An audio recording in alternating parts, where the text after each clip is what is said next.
What's uppers, everybody? Here out in Yorba Linda, this President's Day,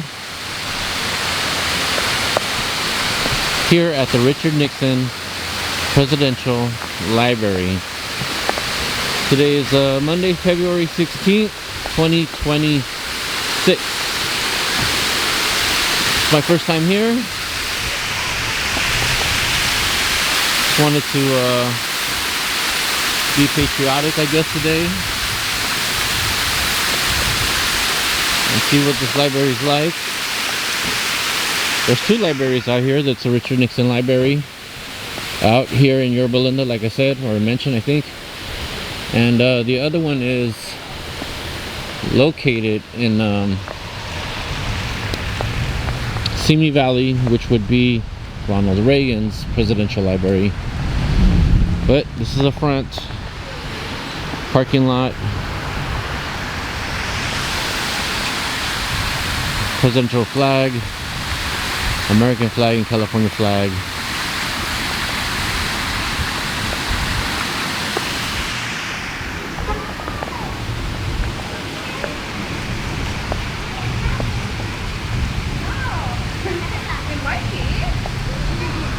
I'll just be doing a walkthrough, taking video, of course. Haven't really discovered my style, but I do know that I'll just be recording, and maybe I'll just do some narrating at the same time. Alright, here we go. Let's see what happens when we go in.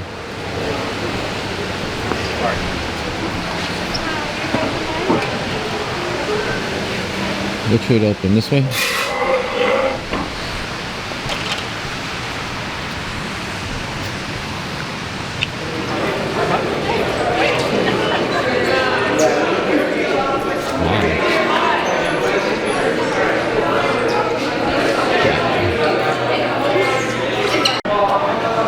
Alright, well, I'm here at the 250th. I'm sorry, I'm here in the library. This is the 250th, and we're about to go into, well, I'm about to go into the exhibit. But yeah, most definitely, let's check it out. Today being President's Day, I presume we're giving away free pies from Polly's Pies across the street. I just had one. It's very good. But once again, let's go to America's 250th exhibit.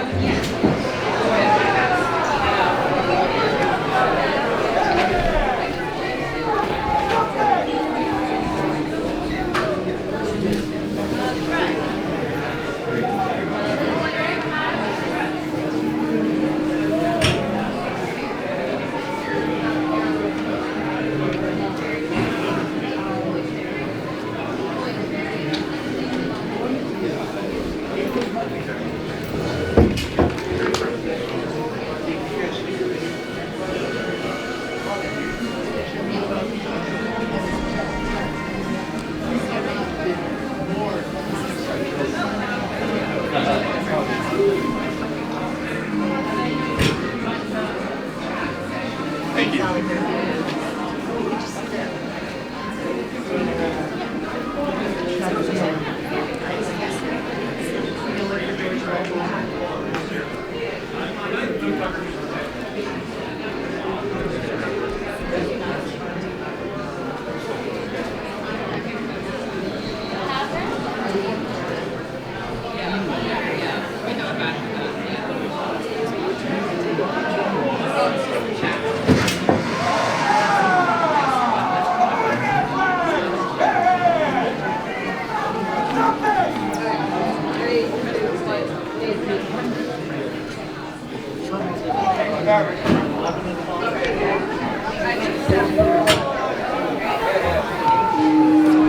If I tell you the story now, then you'll probably or you'll come and you'll listen to the fight from the other door, and then you'll leave. You better stay. We'll stay. Stay.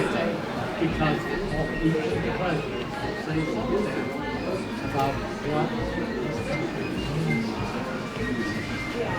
Can we get a picture with you, President? Oh, sure. Washington? Why not? President Washington? Scooch in. You guys might have In to fact, squat I got a professional photographer right there. Look at that. He's taking a picture and Hurrah! he doesn't know that There you go. Oh, that am is telling President so you Washington, he's doing wow. that. Thank you. Yeah. Good job. Thank Stay you for a second. That's fun. That's steps what we back. do. Scooch in, Aaron. They told me that my picture is a dollar for every picture I've taken.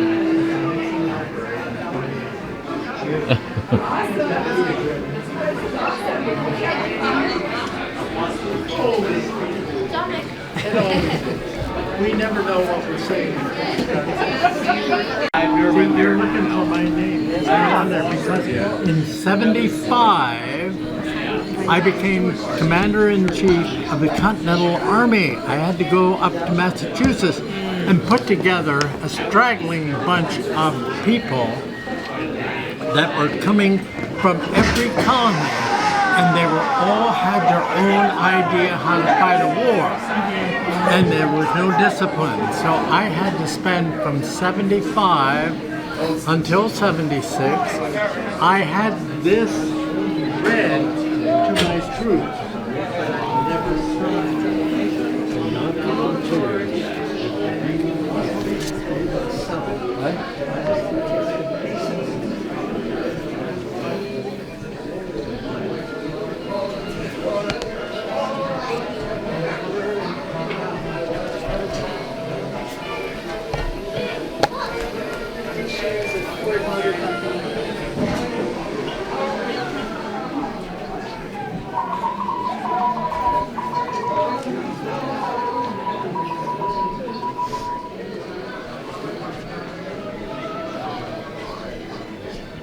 Just doing a quick walkthrough.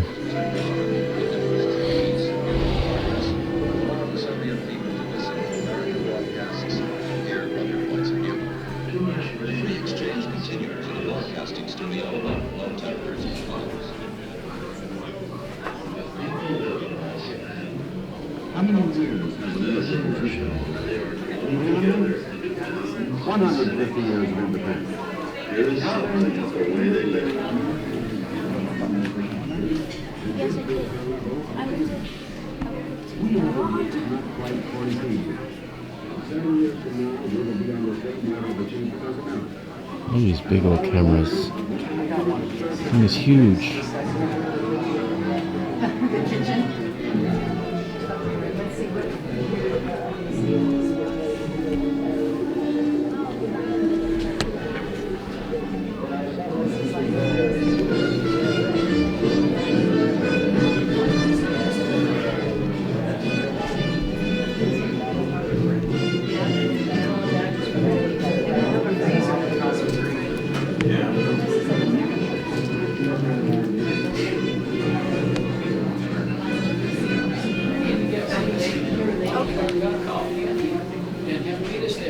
okay. Thank you. Thank you. Enjoy your visit.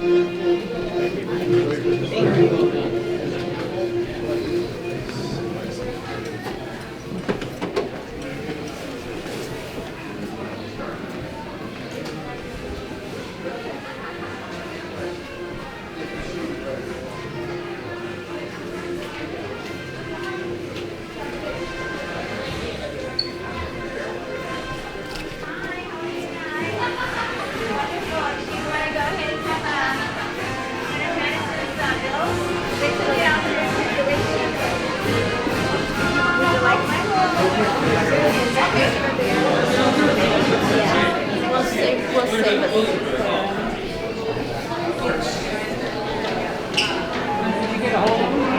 I did it. I like the other side. All about the same.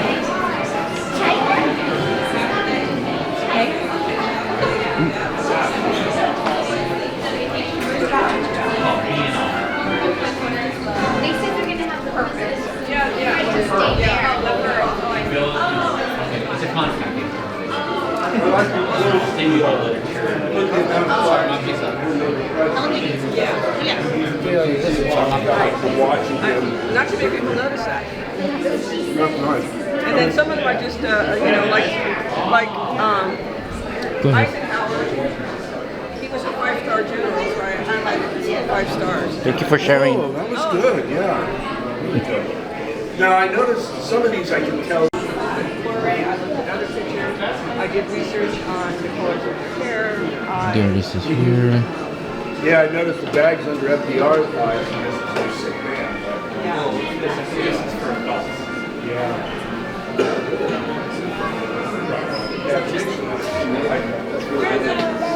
Nixon himself. Excuse me. Okay, the president is incapacitated and takes over. And that, you know, when that was established, that was established by Eisenhower. This is so cool. I'm gonna try to sit in the front. Wow.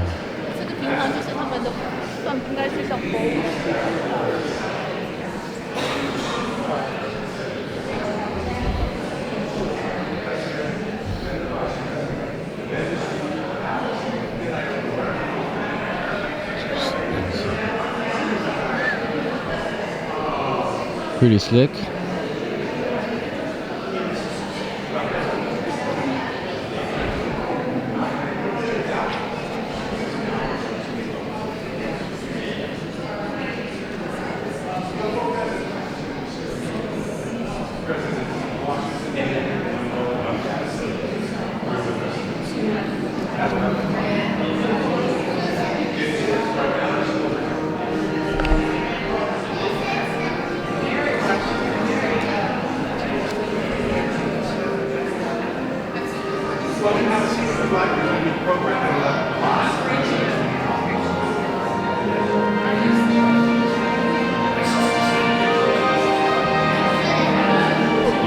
To the Richard Nixon Presidential Library and Museum. My name is Nazim Benielis, and I have the honor of being the Director of Events here at the Nixon Library. Before we begin, there's two people that I want to recognize. I think there is the muralist who made the American Indian mural in our exhibit, America 250, Eric Stepanik. Is he around here somewhere? Yay! And we also have our council member over here, Janice Lynn, and I see her right over here. Now, President's Day is a very special day, but before we bring out the 4 presidents, there's this little lily pad over here for the kids. If there's any kids that wants to sit up here and ask the questions to our presidents, it could be any question. What's your favorite type of ice cream? What's your bedtime routine? How many wars have you been in? They'll ask and answer all of them. Just wait towards the end of the program. I'll go around with this little microphone and we can ask the 4 presidents. Now, I think it's time to stop wasting time and introduce our 4 presidents. Let's get a round of applause for President Washington, President Maddison, President Lincoln, and President Grant.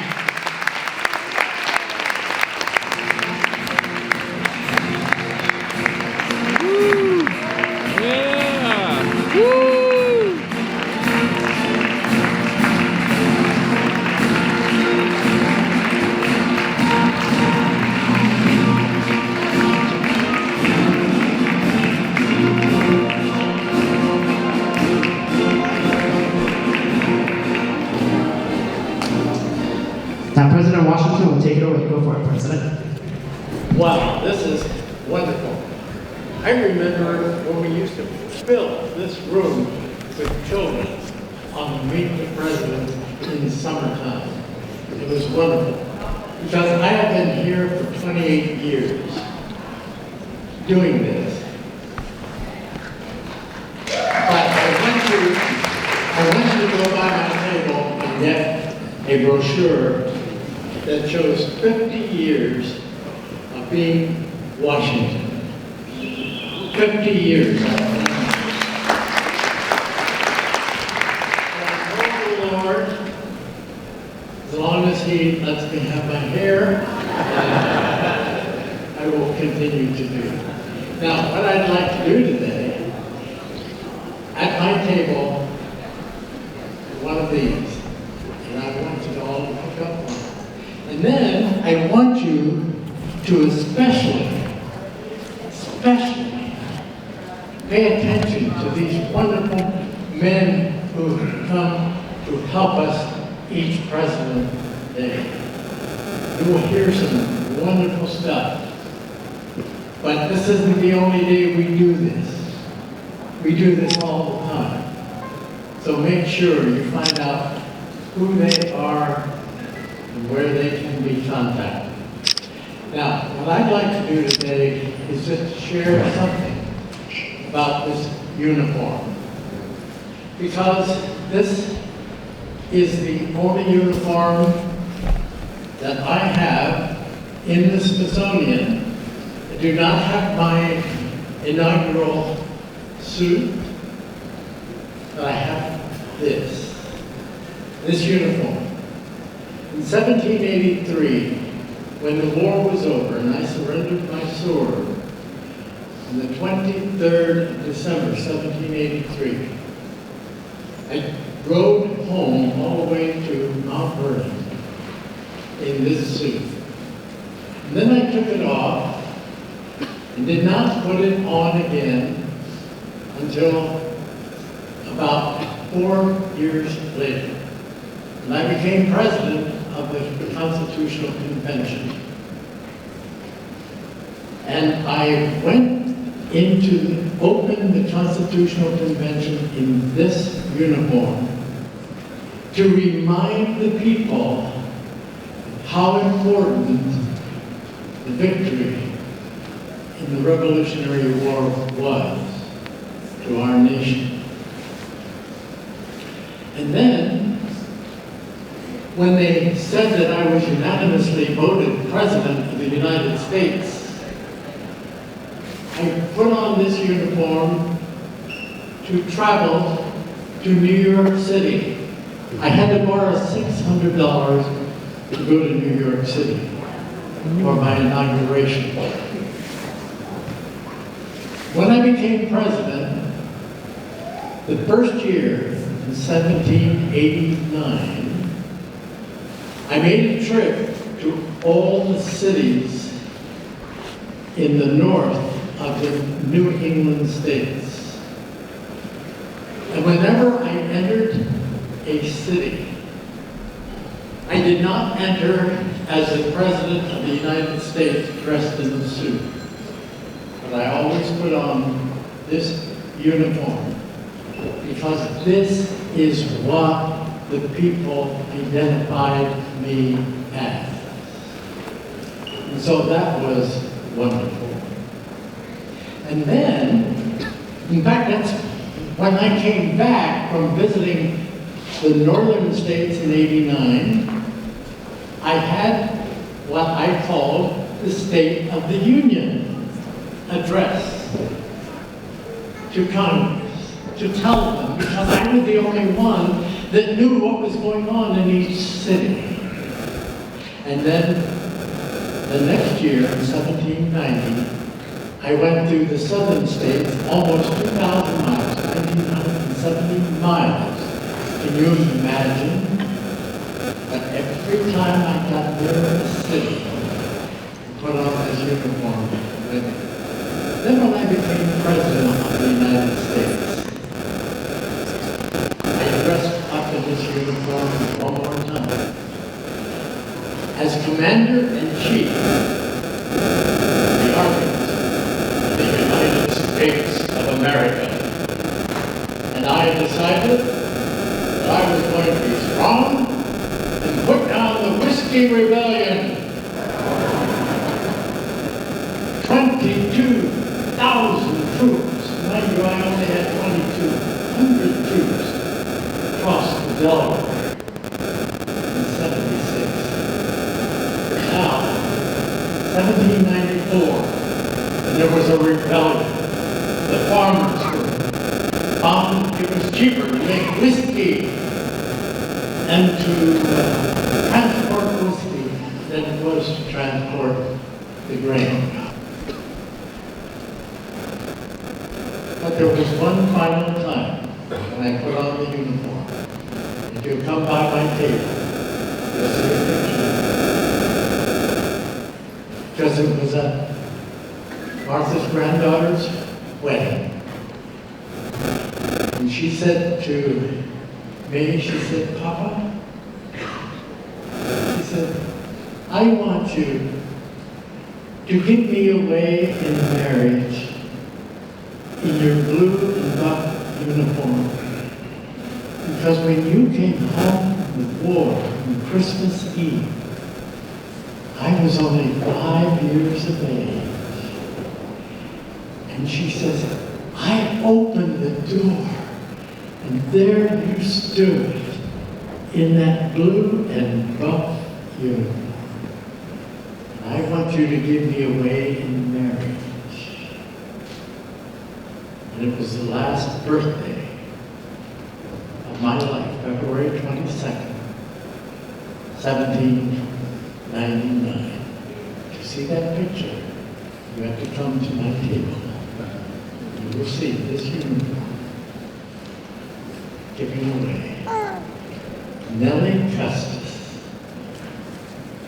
to Lawrence.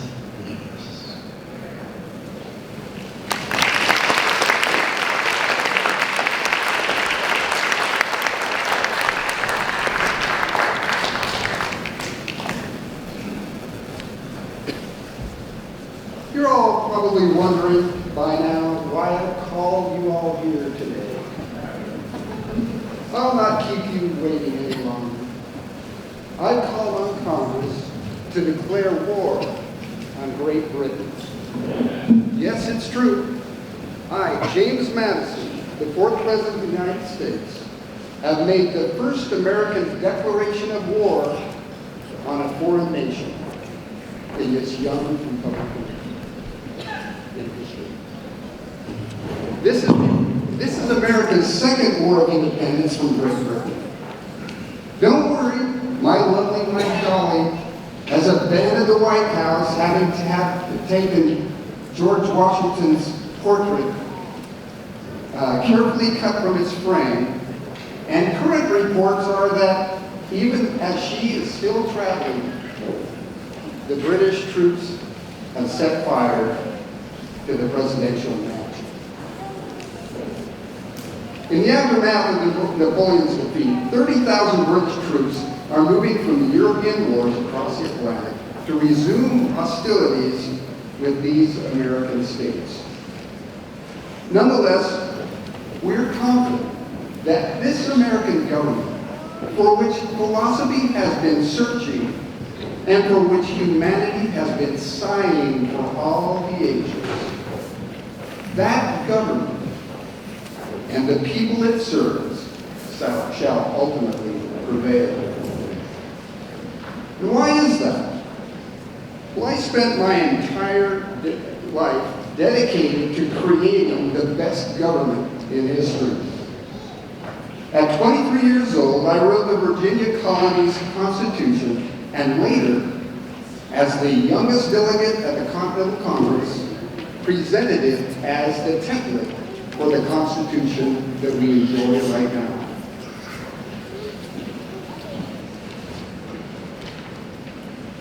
It was called the Virginia Plan.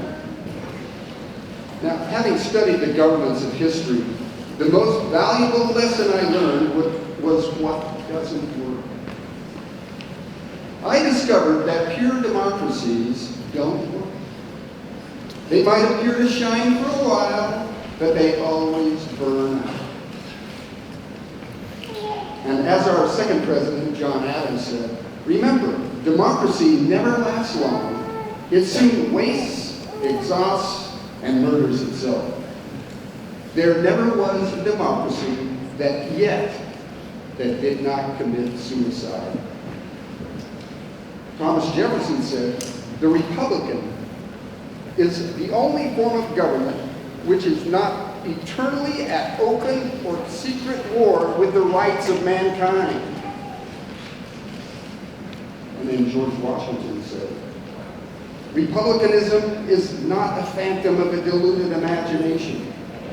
On the contrary, laws under no form of government are better supported, liberty and property better secured, or happiness more effectually dispensed to mankind. So here we have it, the most enduring constitution ever invented by man. What has it been now? 237 years? The success of America is not in the Constitution, but in the laws of God on which it was founded. I concur with John Adams, our second president, when he declared that this government is only for a moral and religious people. It is totally inadequate to the government of any other. So this nation's success is secured by the willingness of leaders and the people to voluntarily submit themselves to godly precepts, the least of which are in that ancient Decalogue, the Ten Commandments. For as I said in 1778, we have staked the whole future of American civilization not on the power of government, far from it. We have staked the future upon the capacity of each of us and all of us to govern ourselves and sustain ourselves according to the Ten Commandments of God. I also said, the happy union of these states is a wonder, their constitution a miracle, their example the hope of liberty throughout the world. So if you don't remember anything else about me, James Maddison, the father of the Constitution, James Maddison, the father of the Bill of Rights, James Maddison, the author of the Federalist with Hamilton and Jay, James Maddison, George Washington's closest advisor, James Maddison, Secretary of State under Thomas Jefferson, and then James Maddison, the fourth President of the United States. If you don't remember anything else, then at least you can remember that as wonderful as this most enduring Constitution is, ever devised is, and it is wonderful, it is destined to fail in the hands of men who have forgotten Him, the God in whom we trust. May God bless you all. May He grant you the virtue that is necessary for America's continued success. God bless America.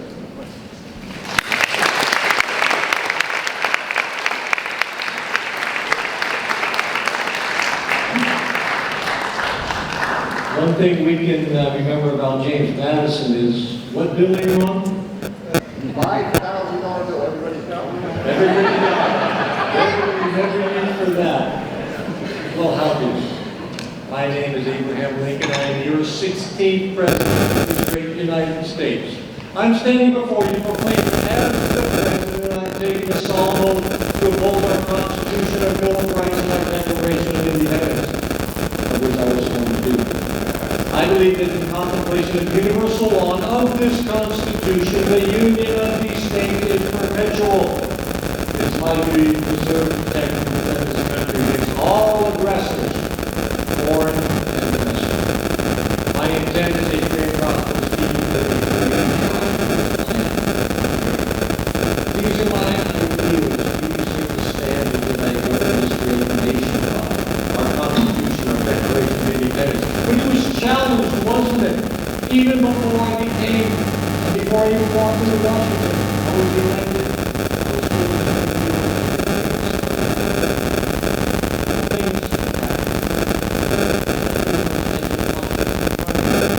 Some say I kind of hid behind a woman's skirt the night before. But I didn't sneak in the night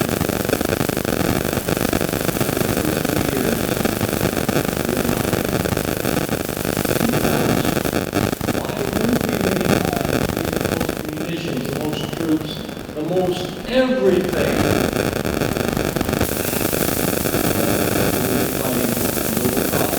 To bring the Union back together.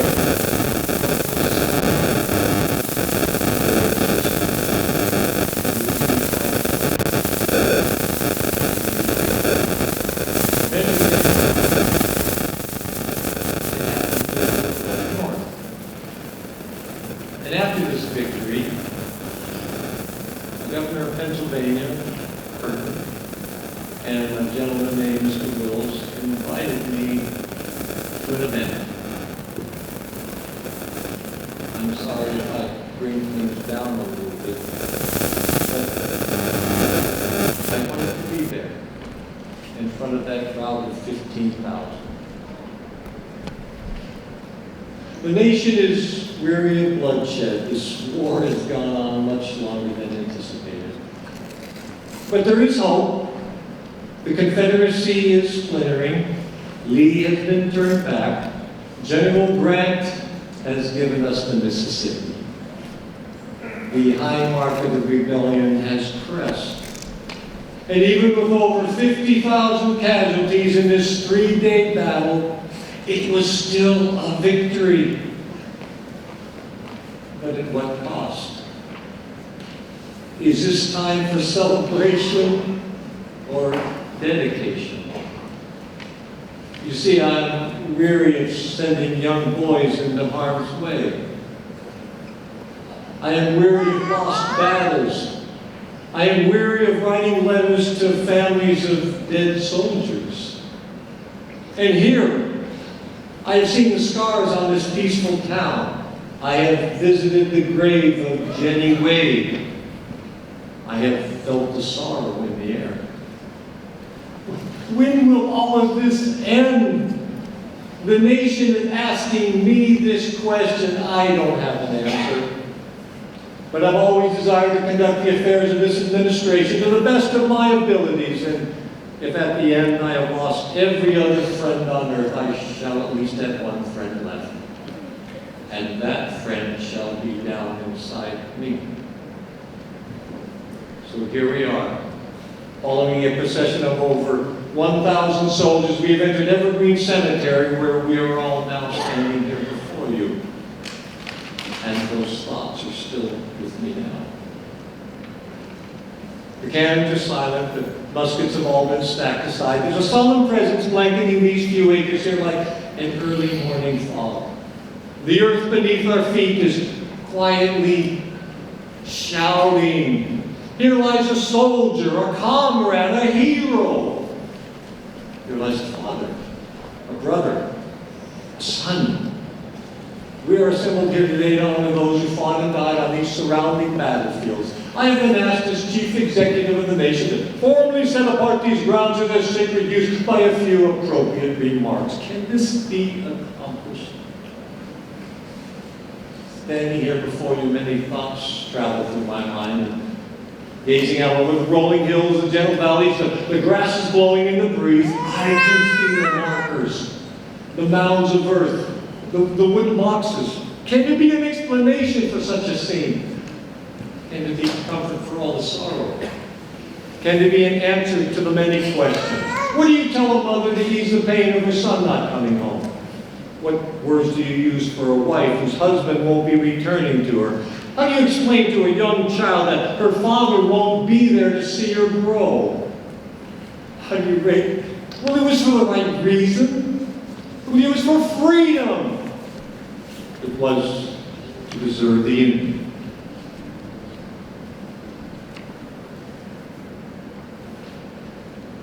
What words do you utter? What letters do you write?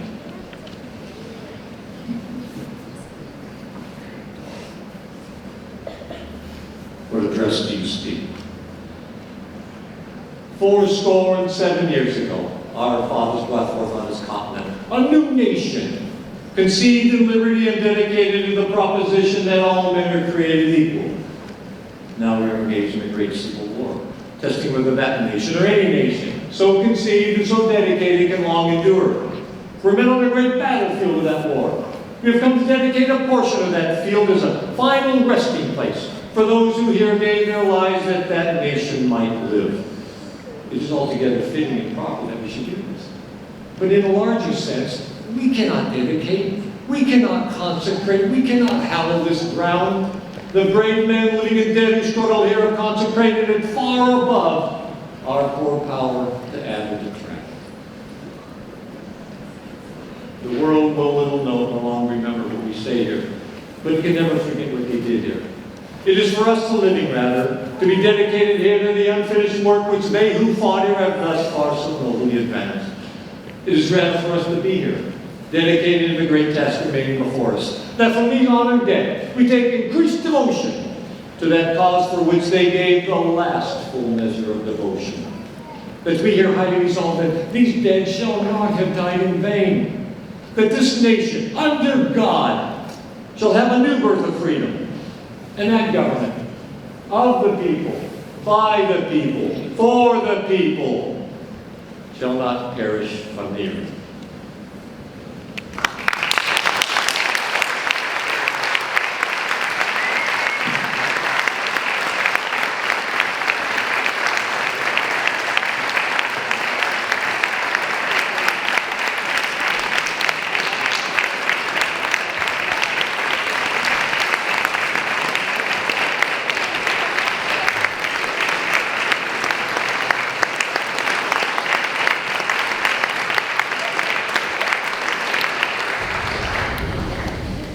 Part of me feels like I shouldn't even try. Good morning, ladies and gentlemen. My name is Ulysses S. Grant, and I'm your 18th president. You'll have to forgive me. I'm not much of an orator like some of the gentlemen you've heard before me. I'm a soldier, nothing more.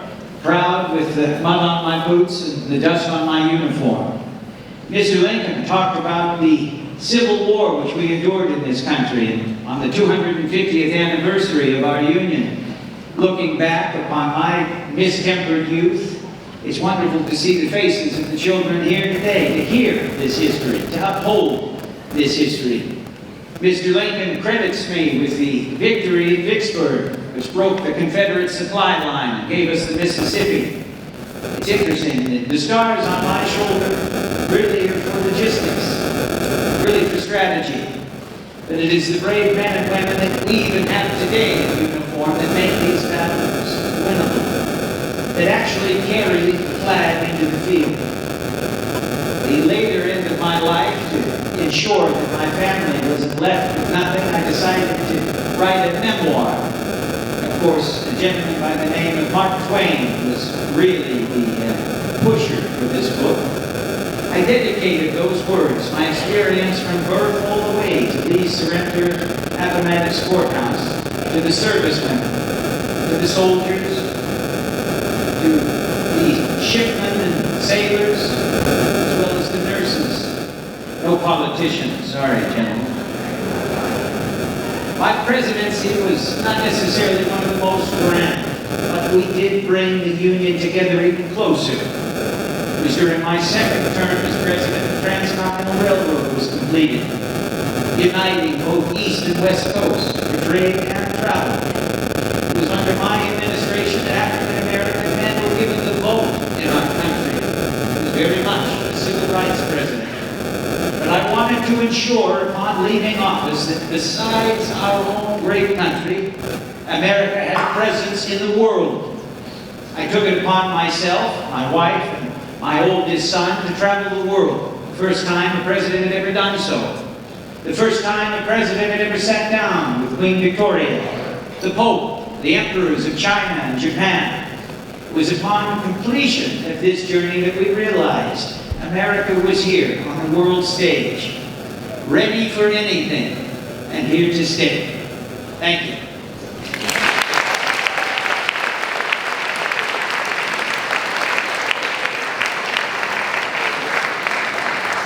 All right.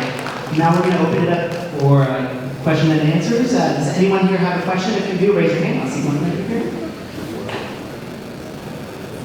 What's the biggest war? And who is this for? Which president do you want to ask? George Washington. George Washington. What's the biggest war you've been in? The American Revolution, of course, is the biggest war.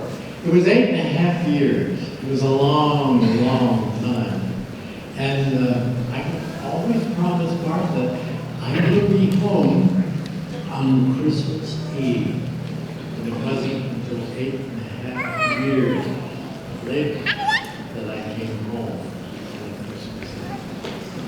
All right, we have another question over here. Then they wanted me to be president the second time. And I said, oh, okay. And only did that because they were having problems in France. You'll have to find out about the French Revolution. However, when that was over, that was it. I said in my good German, das ist alles. No more. Right, we have a question over here. Where did you live? George Washington.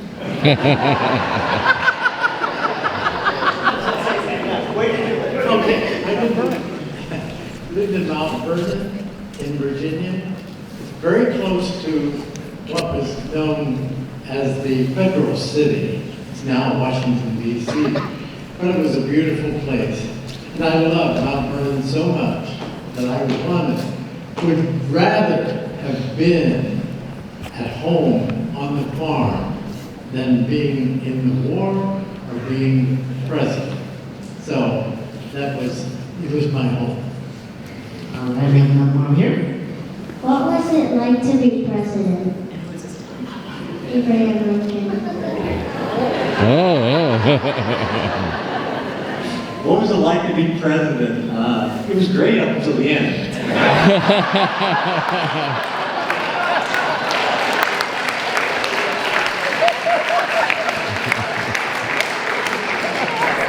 I wasn't too happy when I was forced to retire. For me, it was rather trying. Like I commented earlier, before I even entered Washington, I had been receiving death threats mailed to me in Springfield. I pretty much ran into Washington for 4 years, a couple of months, 7 days a week. I had to deal with the Civil War. It wore me out. I couldn't go play golf like some other presidents. I lost about 20, 25 pounds in weight. I lost some stature and height.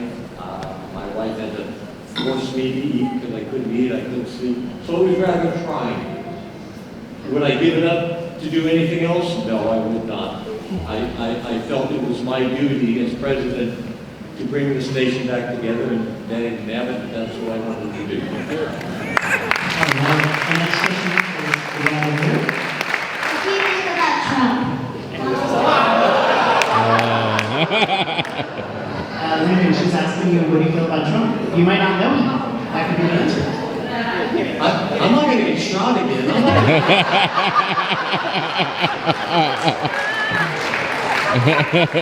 Okay, we get this question. Doesn't matter what sitting president is current. We get this question for every president, whether he's a Republican or a Democrat. The reason why I should have to answer this is I had a very intelligent gentleman tell me one time that it doesn't matter who the president is. To wish our president ill is like wishing the pilot of the plane you're on ill.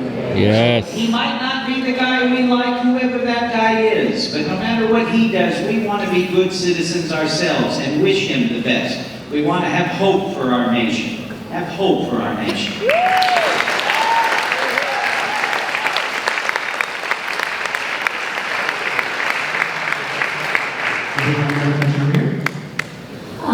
Abraham Lincoln. How tall were you? Okay, to be cheesy, I'm tall enough for my feet to reach the ground. 6'4" nearly. I would say that because, you know what, honest Abe. I wanted to be 6'4", I wasn't 6'4". Nearly. So 6'4" nearly, that was one of the tallest presidents, if not the tallest president. Yes, good question. We have a question over here. What's your favorite movie? And who is this to? Abraham Lincoln. We didn't have movies back then, but one of the plays that I wanted to go see, I was dying to see.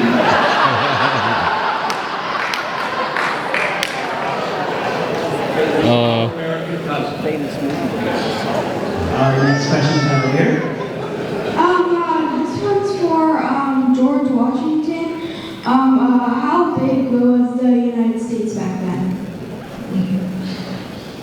The United States was only 13 states. Now, it was very interesting when I said that I went to visit all the New England states. There was one I didn't visit. That was Rhode Island, because it did not ratify the Constitution. So I absolutely did not go to that colony. It was still a colony. Actually, it was only 12 when I became president. And then later, when they ratified the Constitution, I went back to see the people in Rhode Island. So it became the 13th state. 13 states. All right, our next question is right over here. President Grant, where did you live when you were a soldier? One more time. Where did you live when you were a soldier? Where did I live when I was a soldier? Well, good question. As a soldier, of course, we're always in the field. We're always moving around. But my most famous headquarters during the Civil War was at City Point, which was just outside of Petersburg. Now, something special. Like Mr. Lincoln, I had a very headstrong wife. So my wife, Julia Grant, would always be with us at headquarters until my 13-year-old son got to be killed in Shiloh with a bullet in 5, which was meant for 8. So Mrs. Grant said, no more kids in line there with you there, Grant. And so my children were no longer allowed in the field for my wife's work. We moved around. The last place I lived was in Galena, New York. The next question is over here. Thank you for all the presidents. Thank you so much for serving our country and being elected. One thing is, I do want to ask, of course, George Washington and soon to be, Mr. Abraham Lincoln, you are on our monetary coins. Would the other 2 presidents like to be on coins also?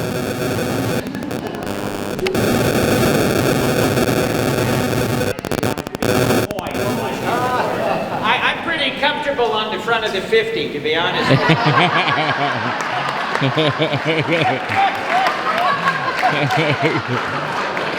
But one of the reasons why no one knows who James Maddison is that I happen to be on the $5,000 bill now. Oh, man. Yeah. All right, we have a repeat question here. George Washington, what was your favorite ice cream? Boy, we didn't have ice cream back in those times, but it was Thomas Jefferson who brought oyster ice cream to yes. Ooh. And frankly, it was very good. Vanilla was my favorite, but oyster ice cream was not far off. Mr. Maddison, wasn't your wife famous for her ice cream? Yes. Yes, Dolly Madison loved oyster ice cream, so she served it, and because she was such a hostess, everyone, I'm sure, that came to one of our events enjoyed oyster ice cream from Dolly Madison. This is one of my questions. President Washington, do you have wooden teeth? Did I hear that you have wooden teeth? Boy, what I would have given my fortune for dental implants. I mean, I think of that all the time when I think of poor George. No, one of his dentures was made out of lead. It looked terrible. It looked like wood. Someone said to him, "Do you have wooden teeth?" It looked like it because it was lead. He didn't wear them long, and that is a good thing because you wouldn't want lead in your mouth. But that's where it all came from. There was never wooden teeth. It would not work. There were all kinds. There's still 4 dentures of mine that exist in the world. All right, our next question is all the way back over here. President Maddison,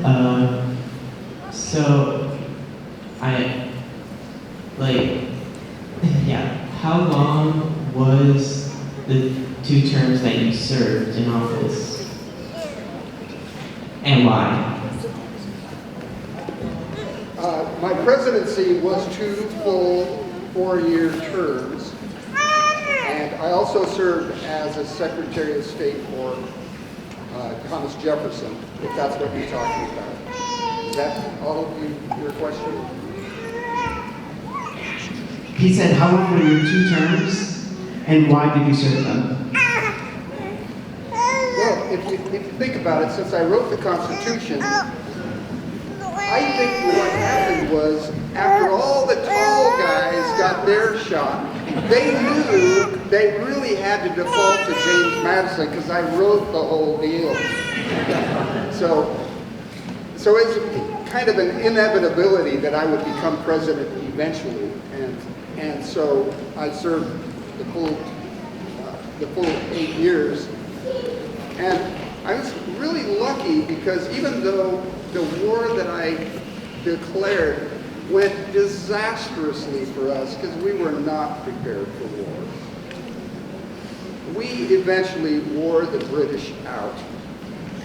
And by declaring war, we were able to establish the principle that they could not raid our ships at sea.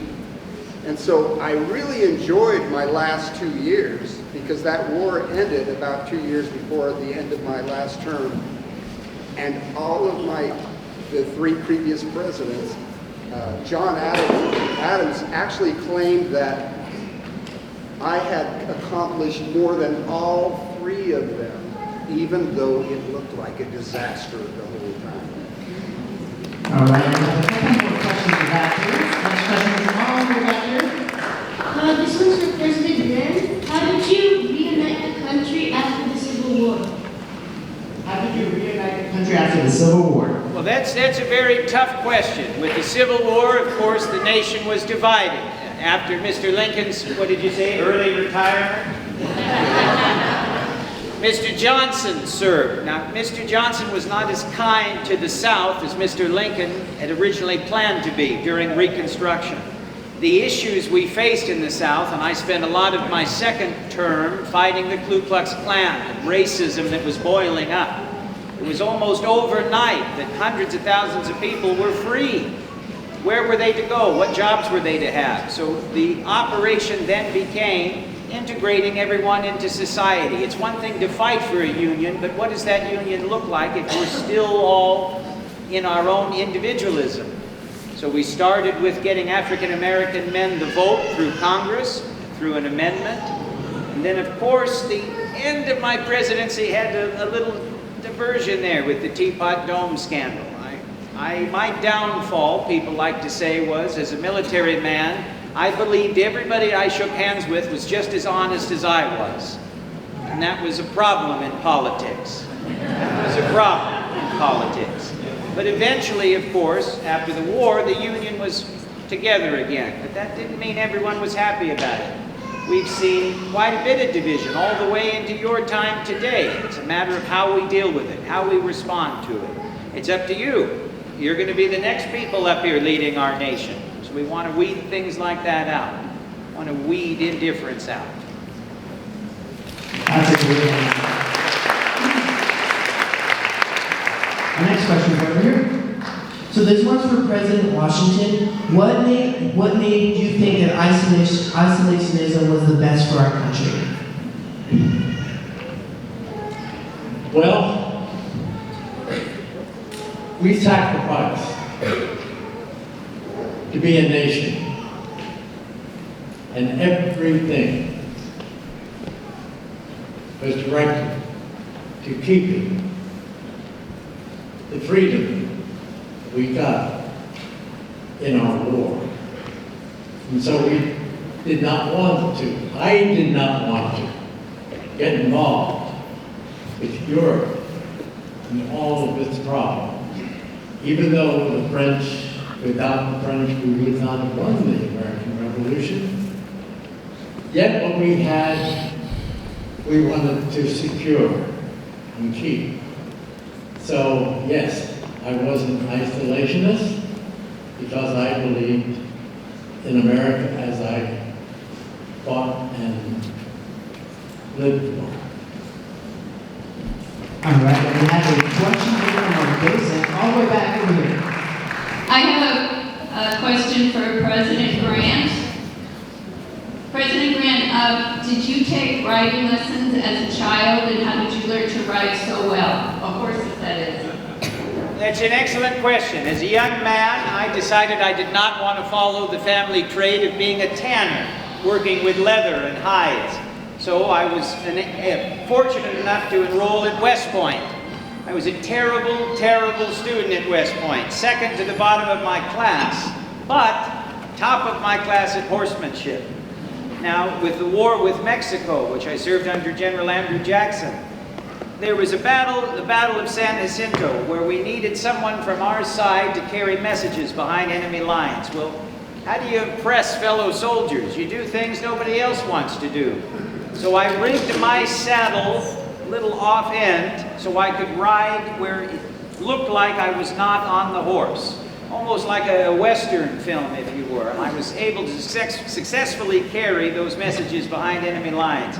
When I returned, I liked showing the bullet holes in my coat to my fellow cadets. But after that measure, I was moved up to a lieutenant, so on and so forth. But I think back then we had the privilege of dealing with horses a lot more than you do in your time. They were a tool as well as another living creature. I spent a lot of time on a horse. It's how we got around and traveled. Well, I was here in California, yes. Before the Civil War, I was stationed up at Fort Humboldt. I was told I was going to be fighting the Indians, attacking our trade lines. Was there for over a year, never saw a single Indian. But I did see a few whiskey bottles. That's why the wife brought me back home. And of course, the war would break out again. But I was very fond of my horses. During my lifetime, there was only 2 people I ever let ride my horse. One was my son, Jesse, and the other was President Lincoln. Just after the Battle of Petersburg, when he came through to tour Richmond, I wanted to make sure that the horse the president was on was the horse I could trust the most. So Mr. Lincoln rode my horse through Richmond. Hope that answers your question.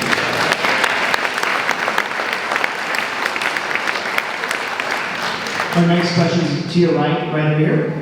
President Washington, what happened on Christmas Day? And prior to that, what was the morale of the troops then? Well, what a question. We're remembering the 250th anniversary of the signing of the Declaration of Independence.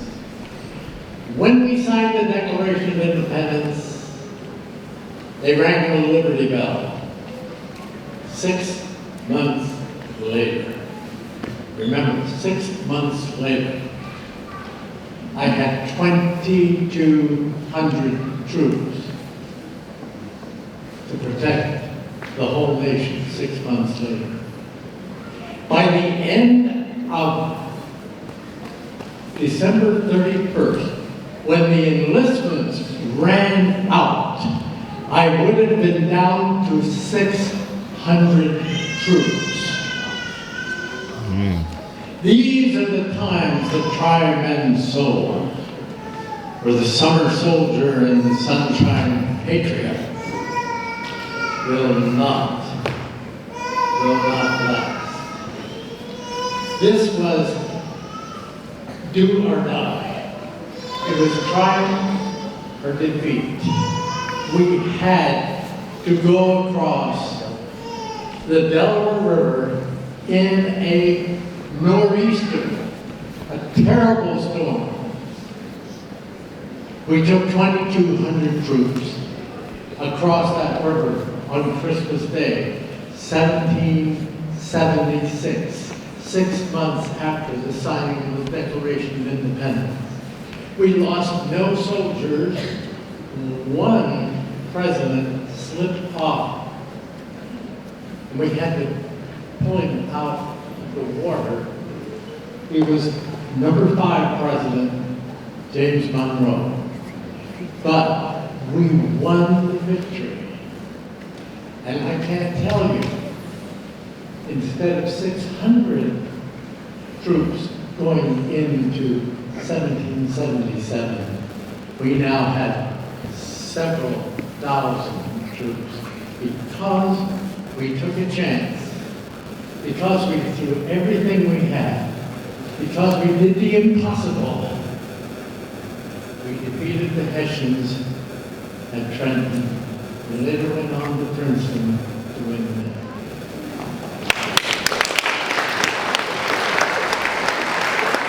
All right, we have a question from a shy gentleman, but the question is for President Grant. Where were you and how did you find out when President Lincoln was assassinated? A lot of people don't realize that the newspapers had advertised that Mrs. Grant and I were going to be there as well. That was the original plan. Both the general and the president would be attending Ford's Theater. The interesting facet there is that Mr. Lincoln's wife and my wife did not get along. And my wife and I had been apart from our children for almost a month, so she had insisted, let the Lincolns go and make their public appearance. We'll catch the last train out of Washington and be able to see our children by morning. As Julia and I were on our way to the train station, our carriage was stopped by a single rider in the street who demanded to look into the carriage. It is our belief that that rider was John Wilkes Booth, making sure that it was actually me leaving the city. Of course, we boarded the train. Halfway through our journey, we stopped in New Jersey at a hotel for dinner and coffee. I went into a study to sit by myself for a little bit, likely to have a cigar, a cup of coffee, and a soldier came in with a telegram. And Julia saw the soldier into the sitting room.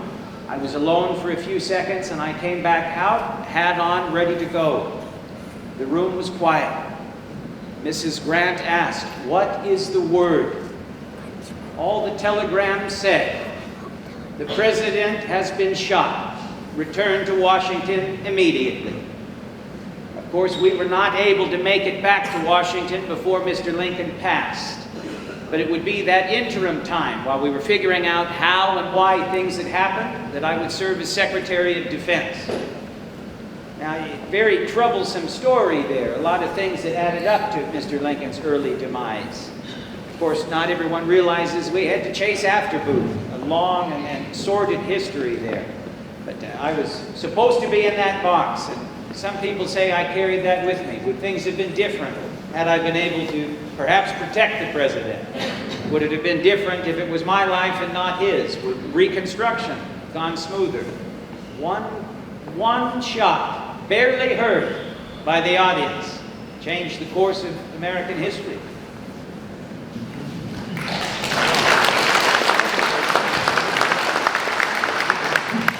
All right, we have another question over here. My question is for Abraham Lincoln. If there was one thing you could change during your presidency, what would it be other than an early retirement?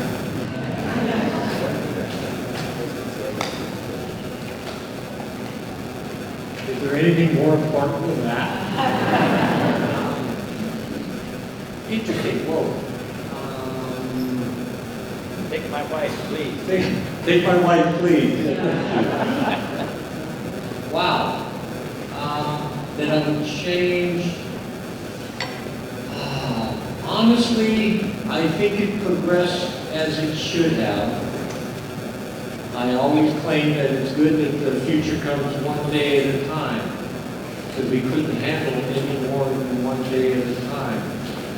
The Emancipation Proclamation came at the correct time. I didn't like how it was reviewed in the North, because the soldiers weren't excited about now giving their life for a lowly slave instead of to bring the Union back together, so it was rather challenging. We successfully got the 13th Amendment to pass. To me, that was the ultimate there, because then they could just start it all over again. So I don't think at this time when I wanted to change anything. I felt bad that I didn't spend as much time with my children as I wanted to my whole 5 bedrooms, only 2 boys. But my 2-3 boys, no, I wish I would have been able to spend more time with them, especially our eldest, Robert, who him and I really didn't get along too well. So, but as it was, I will stand on how it how it turned out.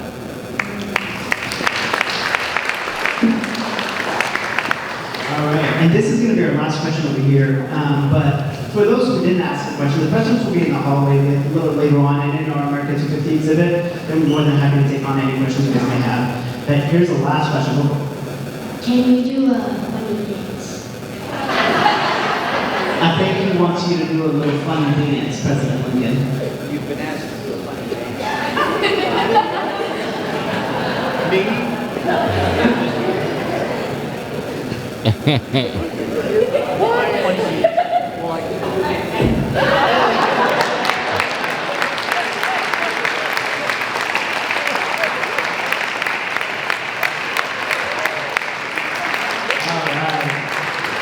Thank you for joining us for our program, ladies and gentlemen. The presidents will be down the hallway here joining us pretty soon. And then please go take a look at our exhibit here at American 250. Thank you.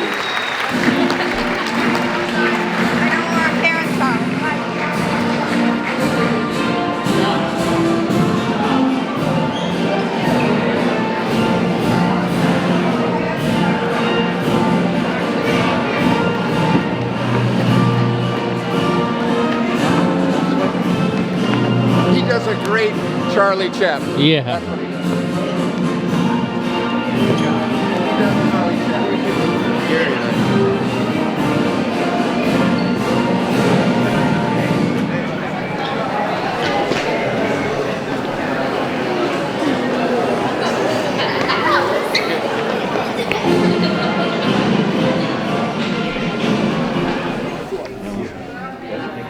He was in bad shape. He was ailing. He didn't really start campaigning until like the week before the election. He was the only president I ever saw in person. In our house backed up against the MGM studios in Culver City. And it was in the paper that Eisenhower was going to be on a tour of the studios and that he'd be coming out. And when he came out, it was right on our street. Is that your like Dennis and her Hughes? I don't know. I was only 4 years old. Yeah, probably not far from Dennis Boulevard. Yeah. Yeah, Culver City. I used to interact a lot with Culver City when I was in the city. Yeah. We had a border with them. It was really screwy how the borders would go. Oh, I'm sure. With a map, it was like this street is LA, this street is Culver City. You know how that goes. Yeah. Yeah. So March of '69. It's amazing how little LBJ, I think, was only 65. I know. He looked much older. And some of these presidents were not that old.